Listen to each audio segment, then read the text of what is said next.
A man fed an orc by the side of the road. She was alone, hungry and freezing. He didn't have to stop, but he did. The next day, orc warriors surrounded his home. The rain had been falling since dawn, not the violent kind that announces itself with thunder, but the quiet, persistent kind that soaks through everything without asking permission. The kind that makes a man feel like the sky itself has given up. The dirt road cutting through the valley had turned into dark, shifting mud. Every step Arlen's horse took was swallowed with a wet, sucking sound, as if the earth wanted to hold them in place. The trees on either side stood bare and grey, their branches reaching inward like crooked fingers closed around nothing. Arlen kept his head low, soaked hood plastered flat against his skull. He didn't wipe the water from his jaw. There was no point. He had learned long ago that some discomforts weren't worth fighting. You accepted them and kept moving. He was coming from the north.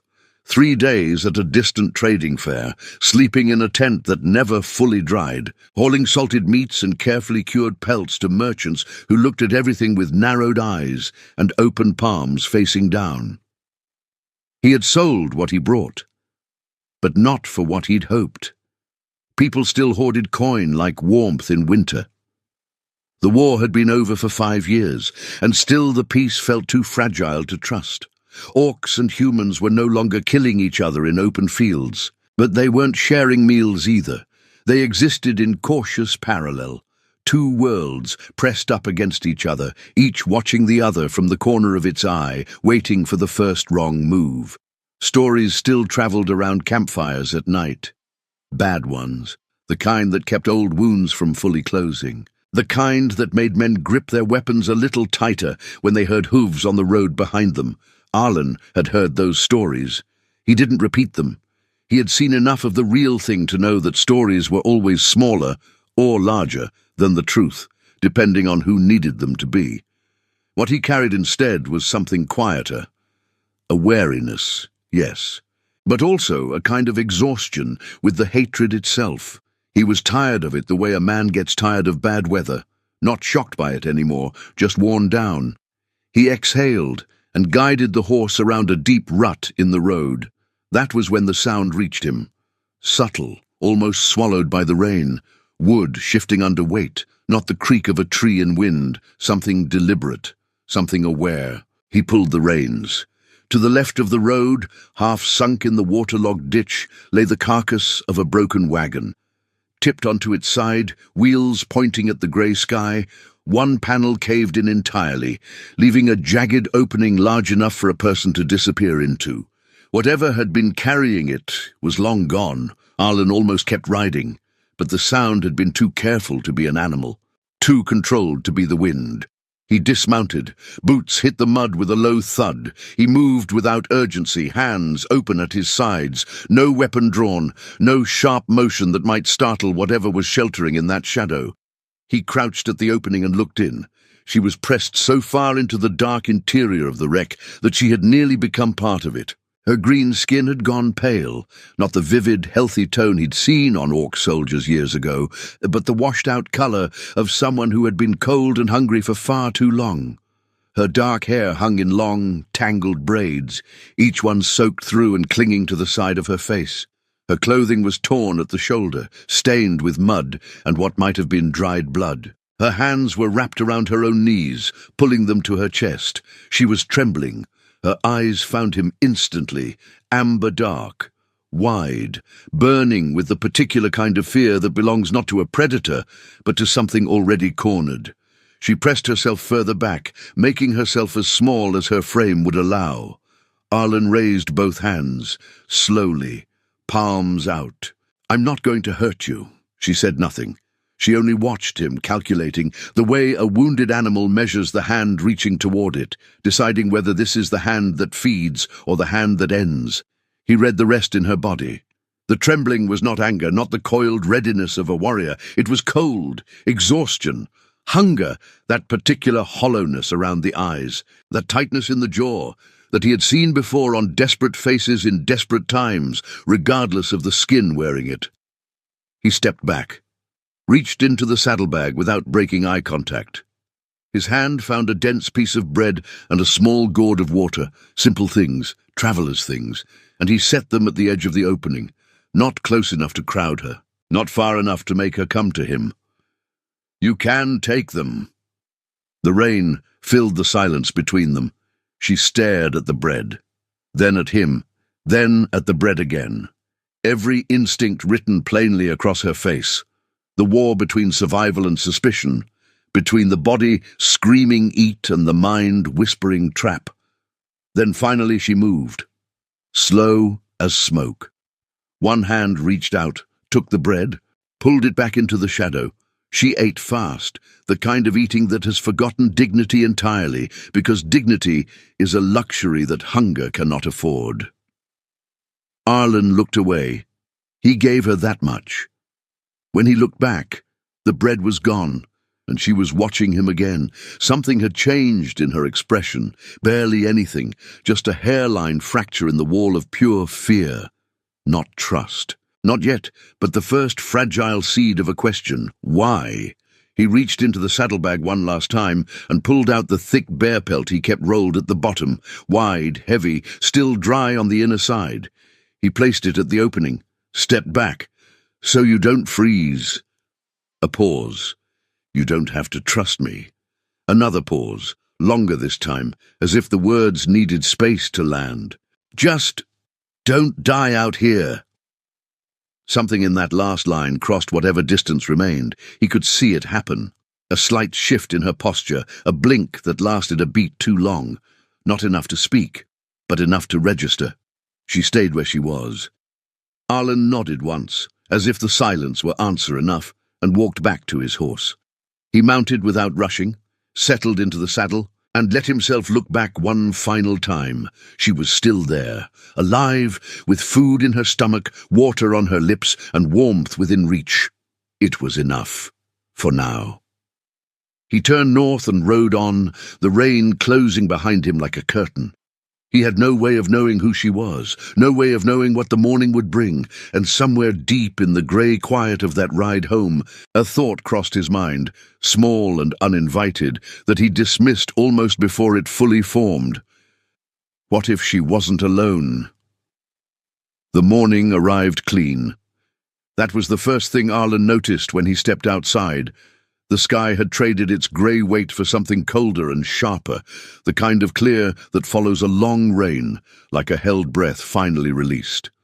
The mud had stiffened overnight. The air smelled of wet bark and distant pine, carrying that particular edge that made every breath feel slightly more awake than the last.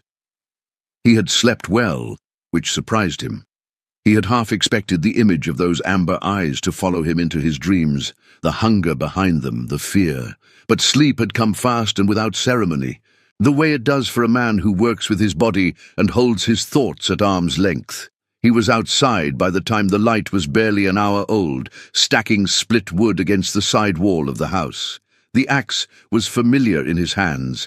Each swing found its mark cleanly, and the sound of splitting wood travelled out into the still morning air with a satisfying crack that felt like punctuation. This was the work he understood, simple, physical, honest, the kind that asked nothing from him but presence. He was mid-swing when he heard it. He stopped. The axe head rested against the chopping block. He stood upright, tilted his head, and listened. A sound, low and rhythmic and heavy, coming from the direction of the ridge. Not thunder. The sky was clear. Not hooves on packed road. The cadence was wrong, too dense, too wide. It was the kind of sound that moved through the ground as much as through the air, felt in the soles of the feet before it was fully heard by the ears. Many things, moving together, moving toward him. He set the axe down slowly and turned. At the crest of the low ridge that marked the far edge of his land, they appeared, first as silhouettes against the pale sky, then as shapes that grew more defined with each passing second. Enormous animals, their bulk unmistakable even at distance, vapor rising from their nostrils in thick white plumes that dissolved into the cold air, and on their backs, riders, many riders, orcs, 20 of them. The rhinoceroses of war were legendary animals. Arlen had heard of them during the conflict, had seen one dead on a battlefield once, and the sight had stayed with him. In life, they were something else entirely.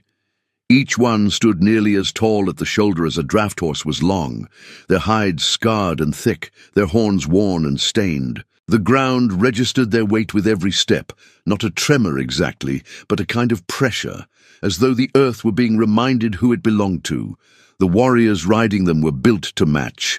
Their skin ranged from deep green to almost black. Tusks curved upward from heavy jaws. Their arms and necks were covered in raised tribal markings, not painted on, but carved into the skin and healed into ridges, the kind of scarring that takes years and intention. Some wore their hair in stiff mohawks, others had shaved their heads entirely. All of them wore the particular stillness of fighters who have nothing left to prove. They came down the ridge at a measured pace, no urgency, no chaos. That was somehow worse than a charge, the deliberateness of it, the certainty. Arlen did not run. He did not reach for the rifle propped just inside the door. He did not move at all.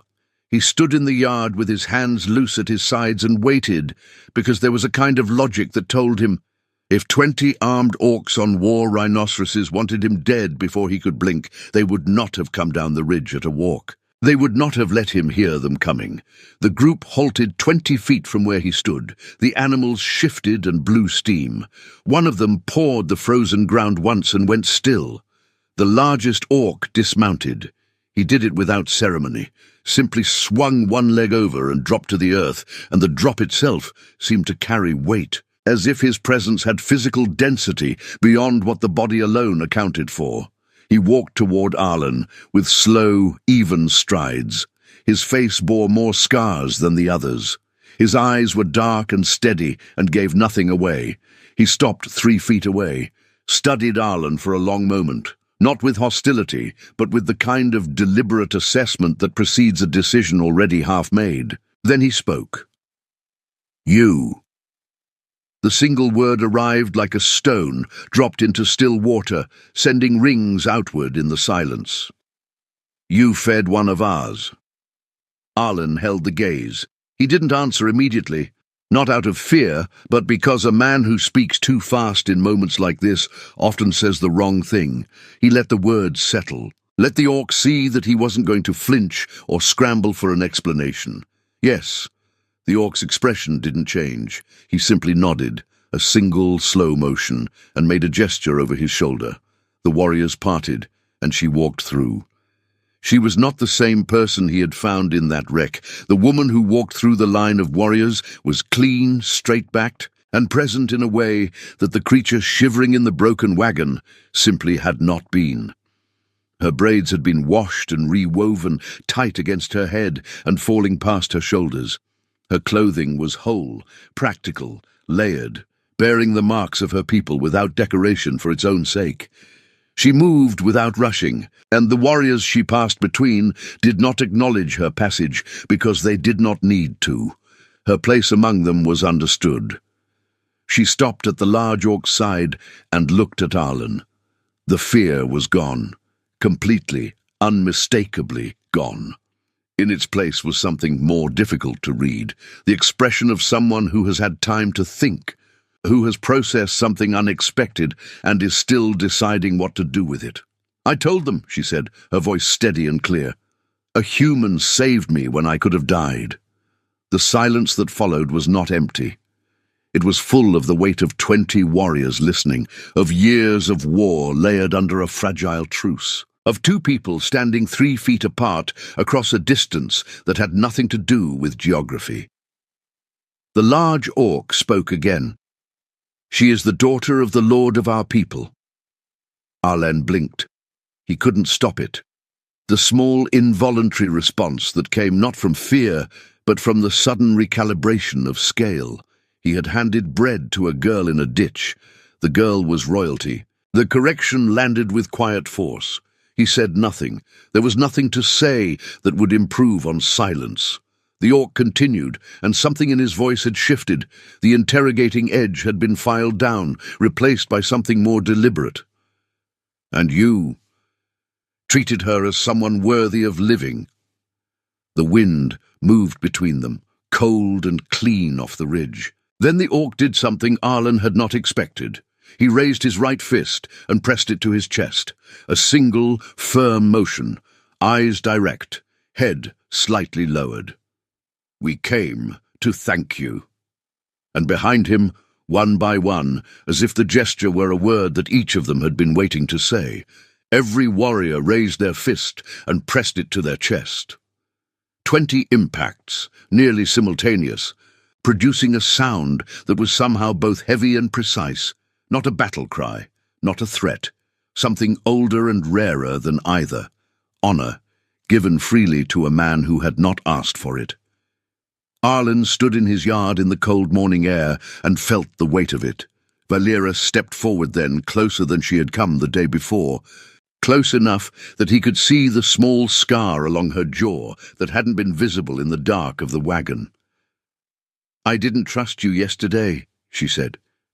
She breathed in once, steadily.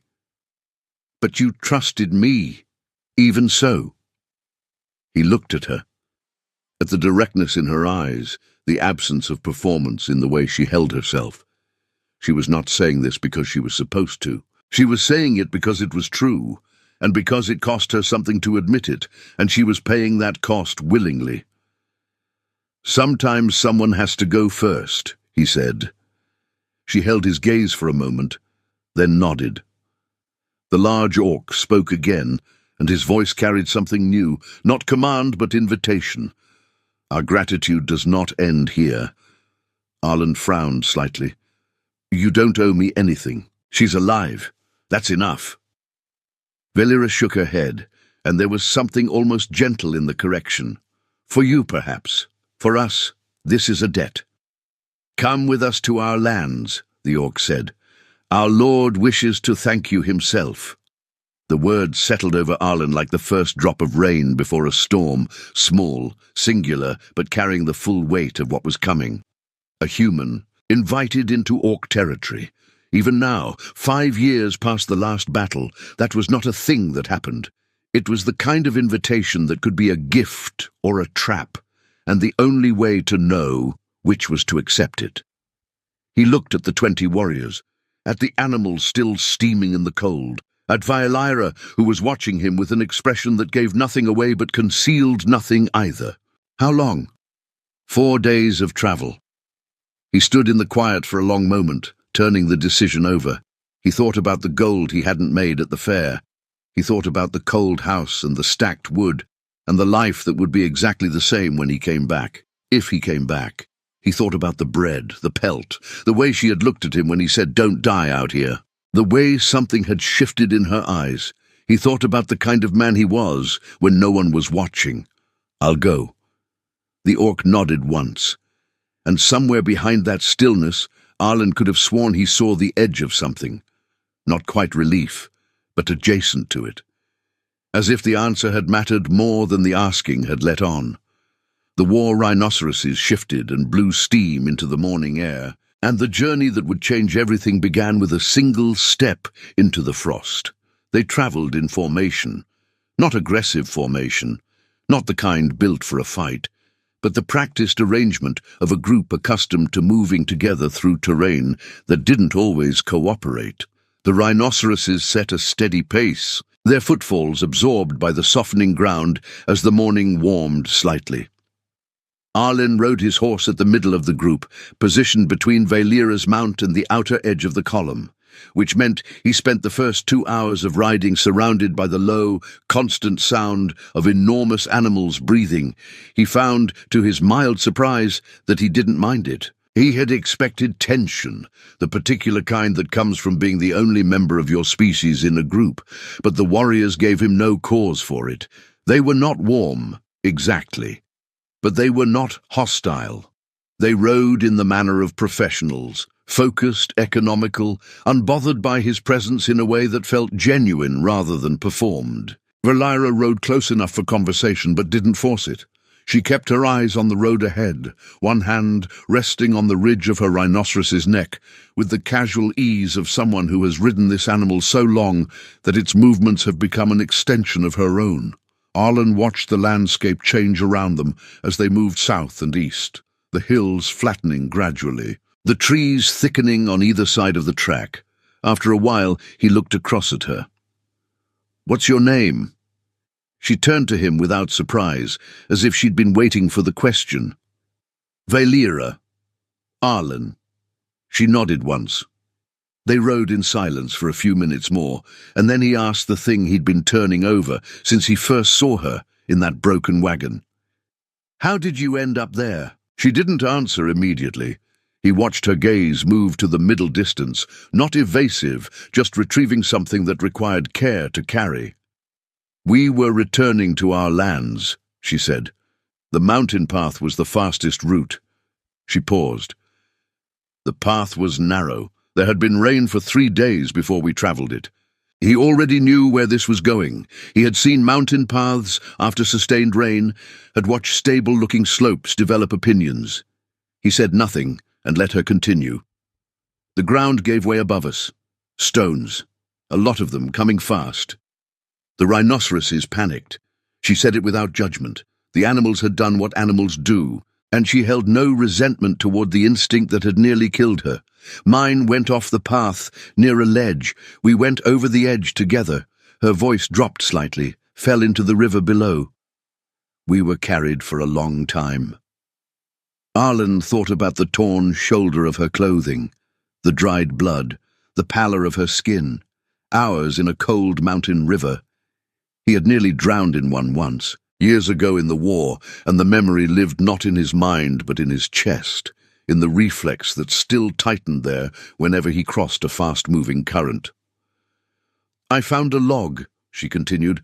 "I held onto it until the water slowed and I could reach the bank." She looked at him then directly. "I walked without direction, cold, wet, no food, until I found the wagon." "And waited," Arlen said. And waited. A beat of quiet between them, not uncomfortable but full. "You could have died 3 times before I found you," he said. 4, she replied, and something in her tone was almost dry.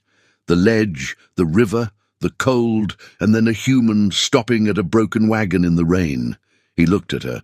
There was the faintest suggestion of something at the corner of her mouth, not quite a smile, but the shape that comes just before one. "I could have been the worst thing to find you." "Yes," she said. "You could have been." She turned back to the road ahead. "You weren't." They rode through the afternoon, the terrain opening up as the hills receded. By evening, the group made camp in a wide clearing near a stream, the kind of camp that assembled itself with striking efficiency, each warrior knowing their task without being told, the fires placed at intervals that suggested long practice. Arlen unsaddled his horse and rubbed the animal down, aware of being watched but not with hostility, with the same pragmatic assessment that a craftsman gives to an unfamiliar tool. He didn't resent it. He would have done the same. Valera came and sat across the fire from him as the night settled in. She said nothing for a long time, neither did he. The flames moved between them, and the night was quiet except for the sound of the stream and the low murmur of warriors at other fires, speaking in their own language. A language that to Arlen's ear carried weight and rhythm in equal measure, like something built to last. He looked across the fire at her and thought about what it meant, to nearly die 4 times before a stranger fed you bread in the rain, and then to sit across from that stranger in the dark and feel no particular need to fill the silence. Some connections, he thought, don't need much explaining. They just arrive, and you either receive them or you don't. He had received this one. He was not yet sure what it would cost him. The 3rd day of travel brought a different kind of sky. Lower, thicker, the clouds moving fast from the west in a way that promised change before evening. The road had widened and hardened beneath them, which meant they were approaching a more settled part of the country. Farmland appeared on either side, bare and turned for the season. Fences, smoke rising from distant buildings. Arlen noticed the shift before he saw the village itself, a subtle change in the quality of the quiet. The birds that had been accompanying them from the tree line went silent. The road, which had been empty for most of the journey, showed signs of recent feet that had turned and gone back the other way. The village appeared around a bend, a main street of maybe 30 buildings, a well at the centre, a smithy still cold despite the hour. The doors were shut, not merely closed, shut with the particular finality of people who have seen something coming and made a decision about it.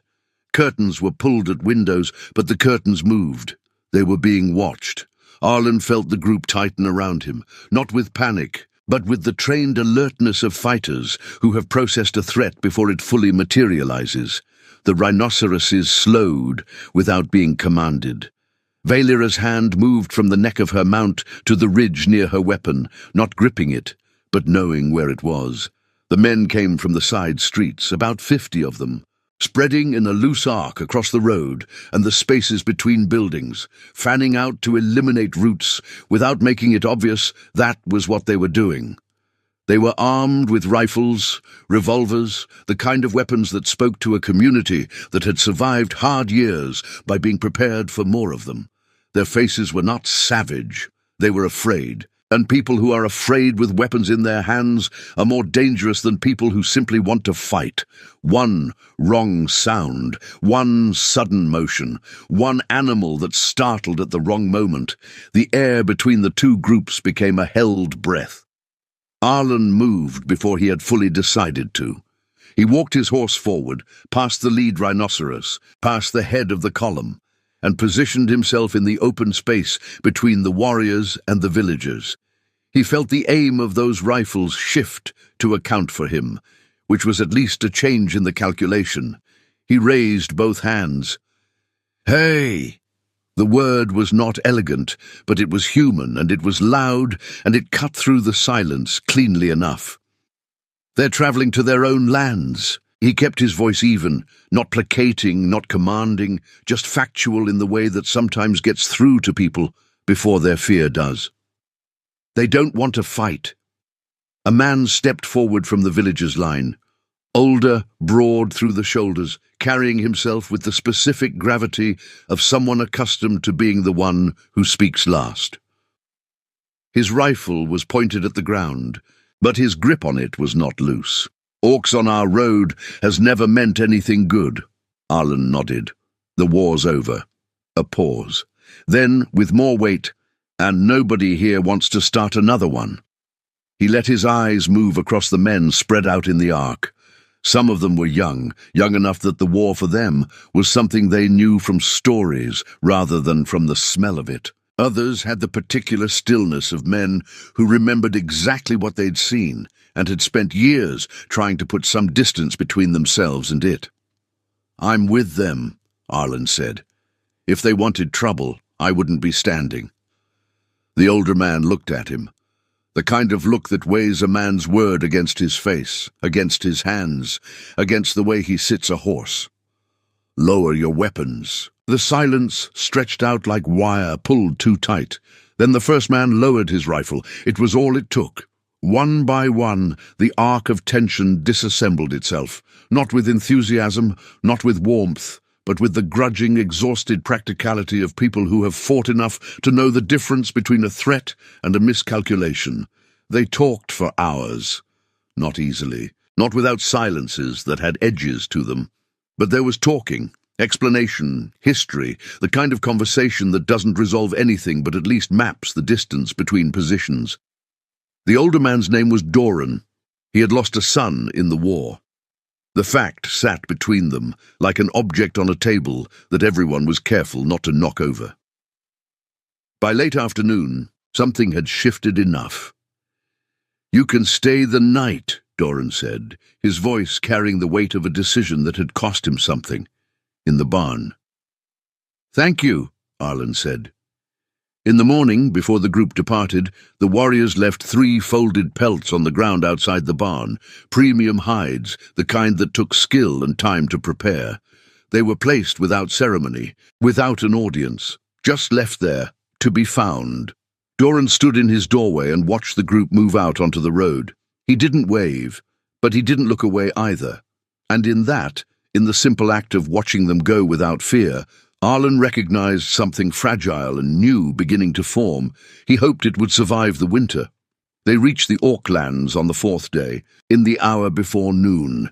There was no wall, no gate, no formal marker, just a change in the quality of the land itself, as if the territory was aware of who it belonged to and carried that knowledge in its soil. The trees here were older and taller, their trunks wider than Arlen could have reached around. The undergrowth was managed but not manicured, shaped by people who knew how to live within a landscape without needing to flatten it first. He had expected something rougher, something that matched the stories, the campfire versions, the ones told to justify old fears. Instead, he found order, deliberate, organic order. Structures built into and around the existing terrain rather than imposed upon it. Pathways worn smooth by use, not carved by force. Children who appeared briefly between buildings before vanishing again, their curiosity satisfied. Arlen kept his expression neutral, but internally he was cataloguing, revising, discarding preconceptions at a rate that left him slightly off balance. The central structure, if structure was even the right word for it, was a large tent, but a tent in the way that a cathedral is technically a room. Its materials were layered hides, thick timber, and ropework of extraordinary complexity, and the whole thing breathed slightly in the wind in a way that felt intentional, like something alive. Warriors stood at its entrance with the particular stillness of people who are performing a function, not waiting for a reason to perform it. Arlen dismounted. Valira fell into step beside him, and the large warrior, whose name, Arlen had learned over 4 days, was Urak, moved ahead to lead them inside. The interior was dim and warm. The smell was smoke and tallow and something herbal that Arlen couldn't identify. Weapons hung on the walls, not as trophies, but organized by type and purpose, maintained rather than displayed. Hides on the floor, thick enough that his boots made no sound. At the far end, seated on a broad chair that was not a throne but occupied the space where a throne would have been, was the lord of the Orc people. He was old. Arlen had not expected that. He had pictured someone like Urak, powerful, broad, built for intimidation. What he found instead was a man of great age, which sat on him not as diminishment but as accumulation. Every line on his face was earned. The scars, and there were many running from jaw to temple across the backs of both hands, along the left forearm in a pattern that told a story Arlen could only read the cover of. Each one had a before and an after attached to it. His hair was almost entirely white, worn long and loose. His eyes, when they found Arlen, were the darkest shade of amber Arlen had ever seen. Not young eyes, but not tired ones either. Valira stepped forward. "Father." The word landed in the room with a particular resonance, not announcement, but return. The Lord's eyes moved to her, and something crossed his face that was too private to name, gone as quickly as it came. He stood. The act was measured and deliberate, not slow from weakness, but from the kind of intention that powerful old men carry into everything they do, ensuring that nothing is wasted. He walked toward Arlen. Each step was quiet despite his size, and the silence in the tent during those steps was complete.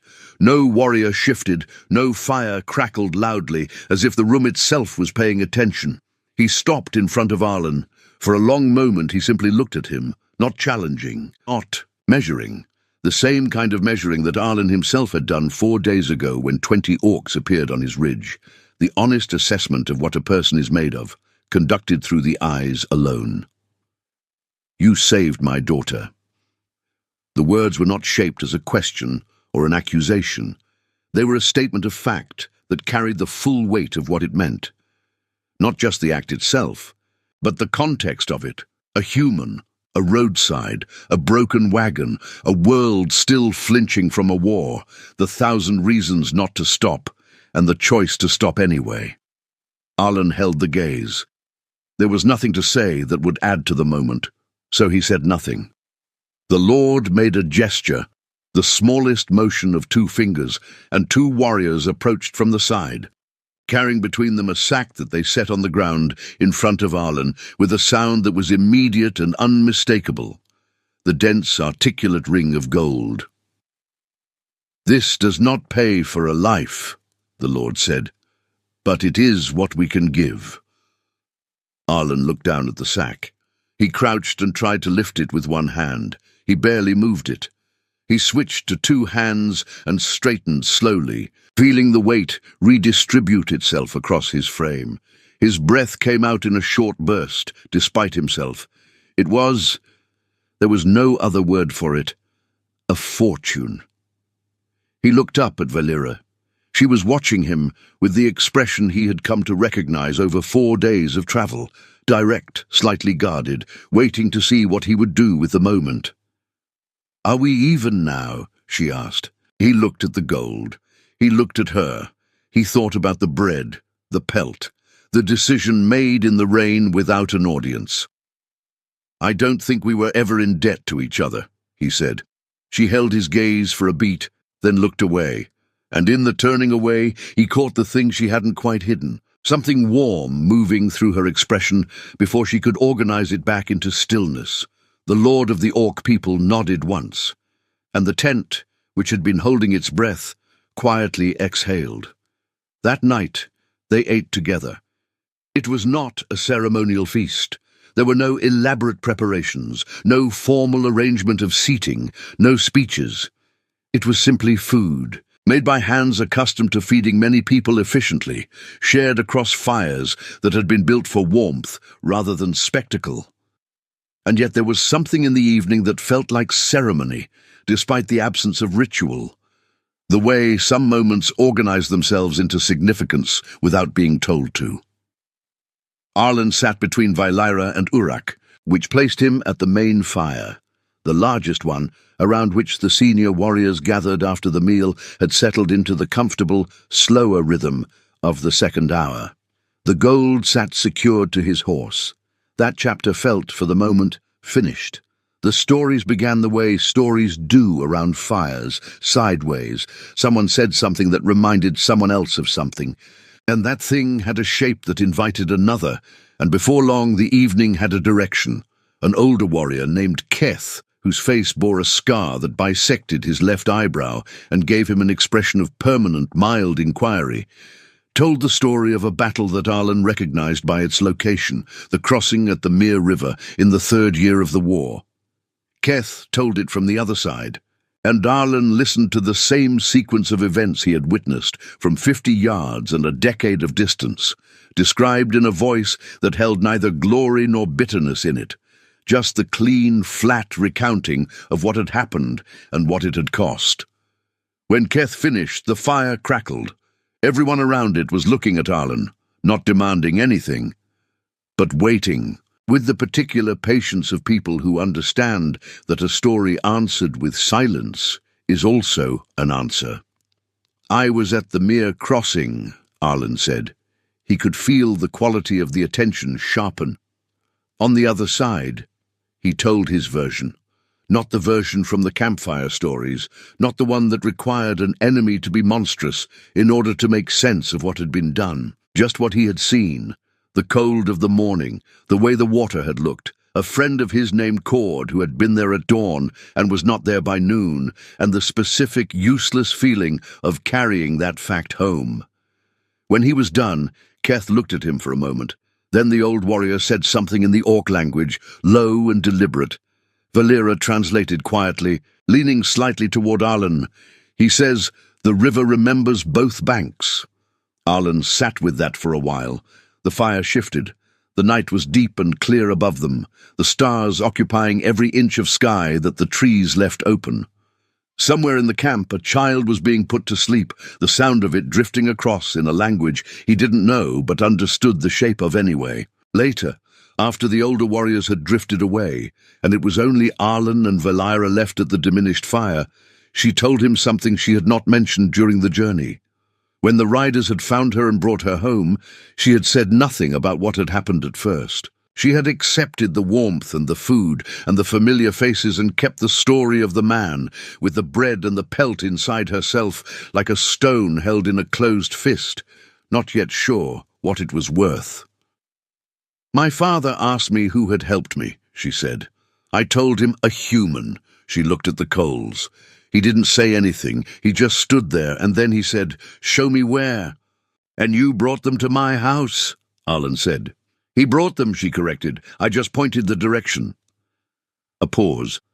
"I wasn't sure what he was going to do," she admitted, "when we came over that ridge."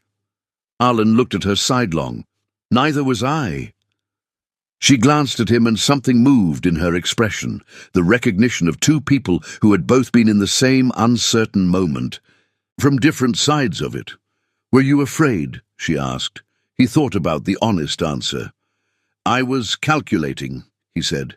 "Fear and calculating feel similar, but calculating is something you can work with." She considered this. "Among my people," she said, "there is a word. It means something like the courage that is not the absence of fear, but the decision to move despite it."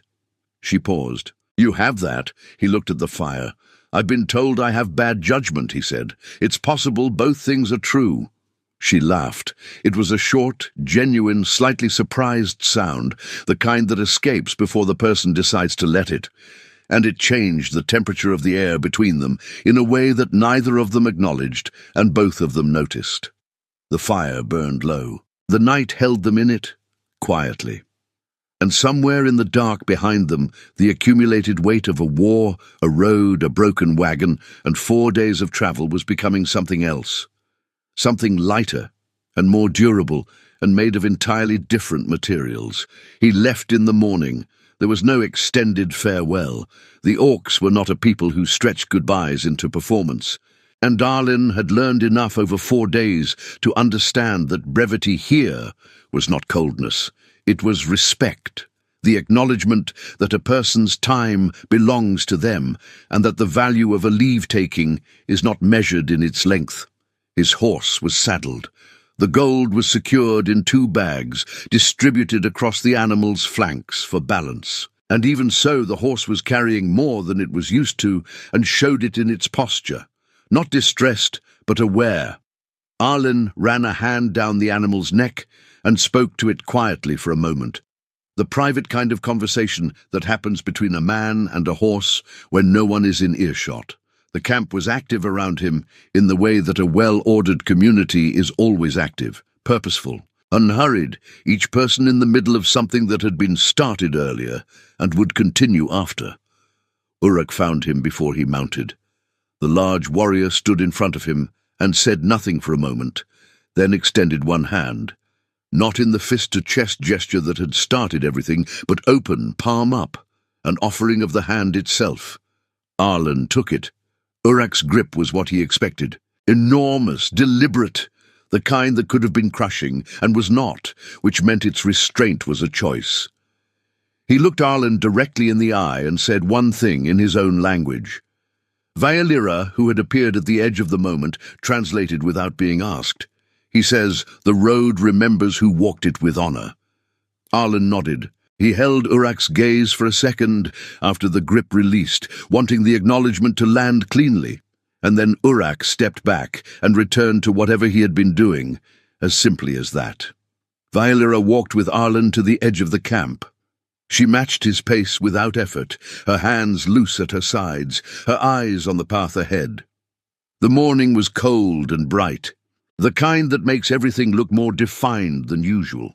The trees sharper, the shadows blacker, the distance more honest about how far it was. At the point where the camp gave way to open country, she stopped. He stopped beside her.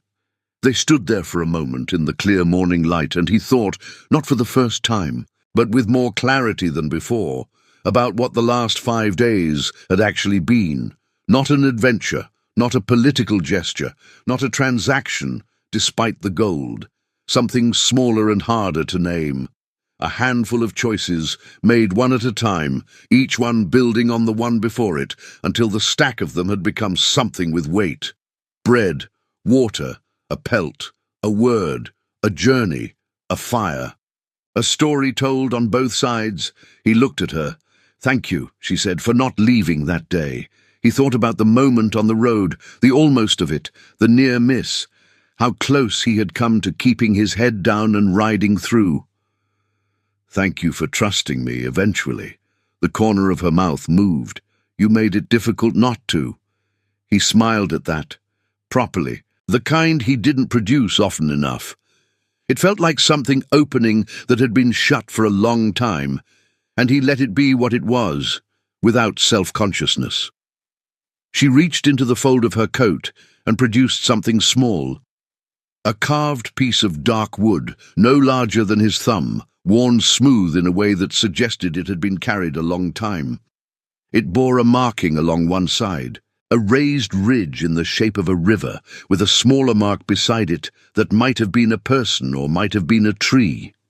She held it out.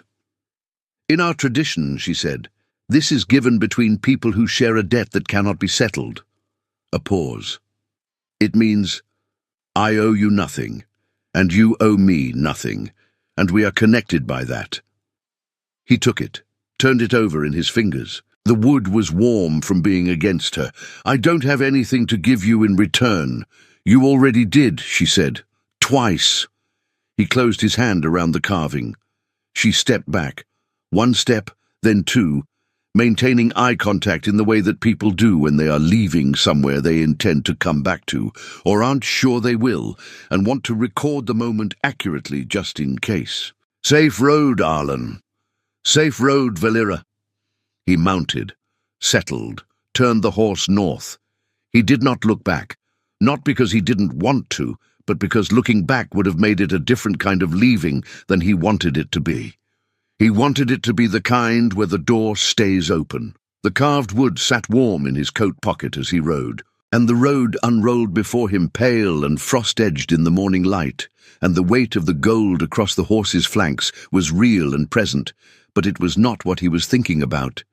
He was thinking about a river carving worn smooth by years of being held, about what it meant to be connected to someone by a debt that couldn't be settled, about how the best things, the ones that actually changed the shape of a life, rarely announced themselves.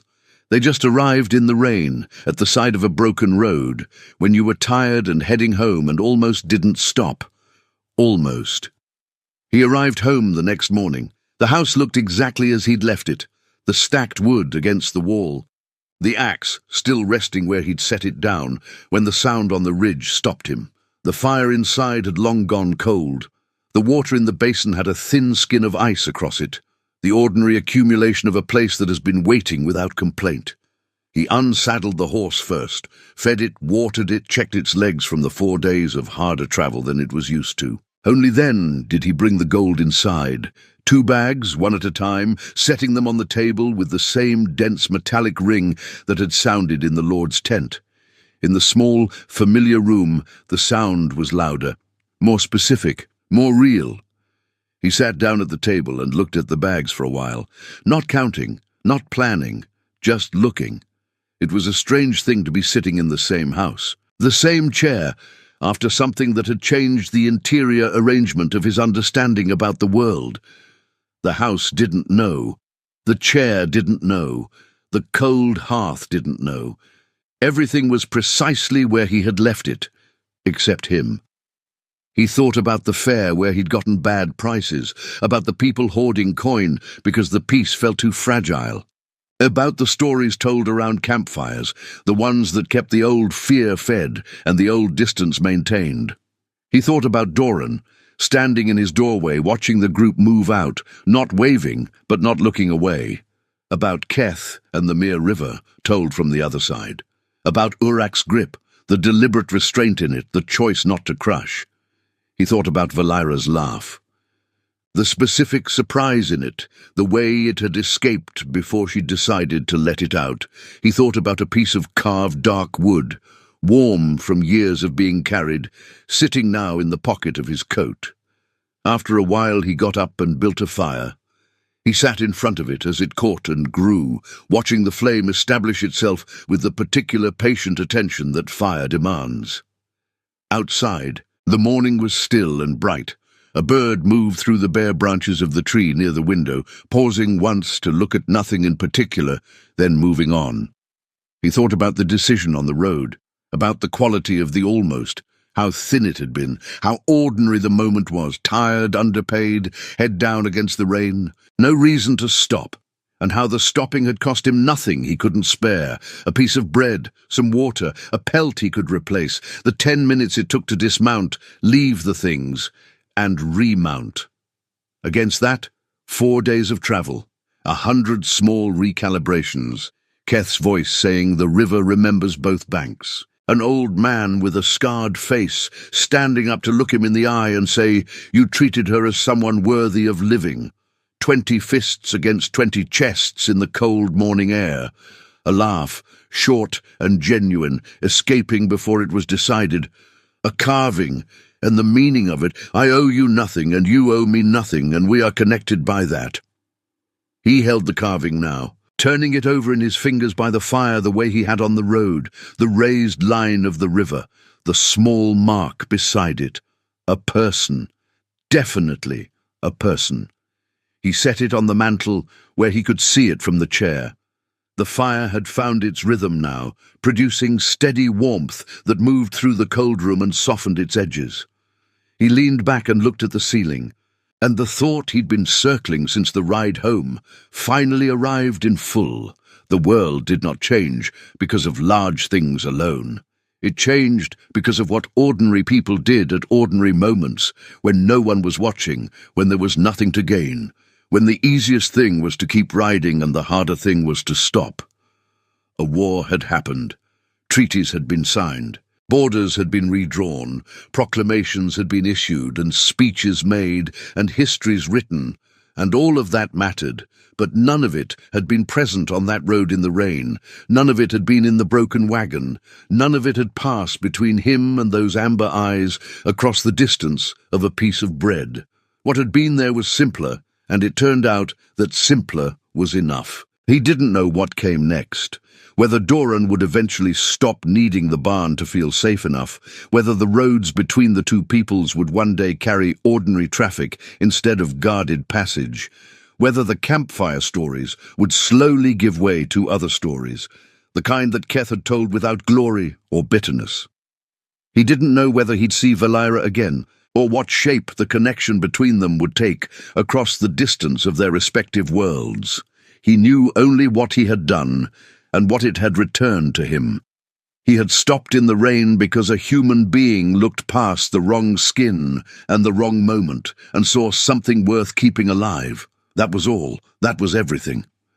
He stayed in the chair by the fire for a long time, the carved wood on the mantel casting its small shadow in the firelight, the gold on the table waiting with perfect patience for him to decide what to build with it.